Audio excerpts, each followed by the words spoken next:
ఇకపోతే మూడోదిగా అక్కడ వాక్యాన్ని చూడగలిగితే రాత్రింబగళ్ళు సముద్రంలో గడిపేశాడు. అక్కడే ఉంది, సముద్రంలోనే గడిపాడంట రాత్రి కానీ పగలు కానీ.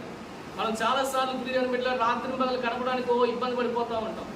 గడిచినటువంటి మీకు అందరికీ తెలుసు, గడిచినటువంటి 3 నెలలు 4 నెలల నుంచి కూడా మనం ఆన్లైన్ ప్రేయరే చేస్తున్నాం.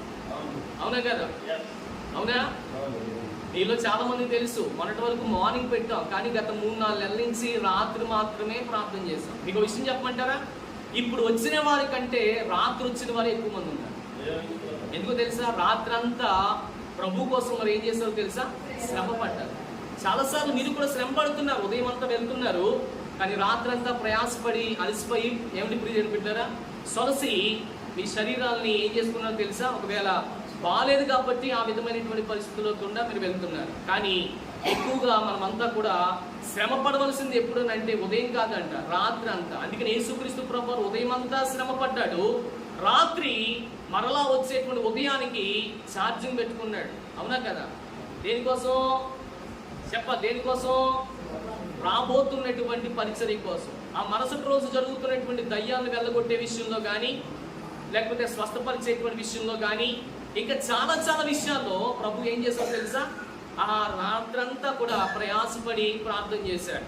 కనుక ప్రభుని ఆశ్రయిస్తున్న నీవు, ప్రభుకి ప్రార్థిస్తున్న నీవు, లేదా ప్రభు యొక్క సేవలో నిమగ్నుడుగా సంఘాన్ని స్థాపించి సంఘాన్ని నడుపుతున్నటువంటి నీవు కూడా ప్రభు యేసుని తలుచుకున్నటువంటి విధానం కూడా గుర్తు తెచ్చుకోవాలి. ఎందుకంటున్నానంటే ప్రభు మన కోసం రాత్రంతా శ్రమ పడ్డాడు, మనం కూడా ఆయన కోసం శ్రమ పడవలసినటువంటి వారంగా ఉన్నాము. అందుకని అంటున్నాడు, మహాశయుడు అంటున్నాడు, ఏమంటున్నాడు?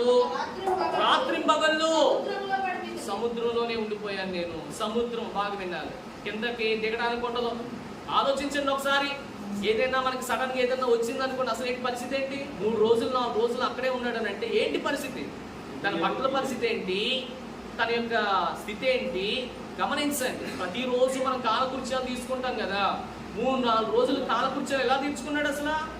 ఆలోచించండి ఒకసారి. ఆలోచించారా? అంటే దేవుని కోసం తను ఎంత ప్రయాసపడ్డాడో ఒకసారి గమనించాలని నేను ప్రభు పెరట ఈ మాటలు తెలియజేస్తాను.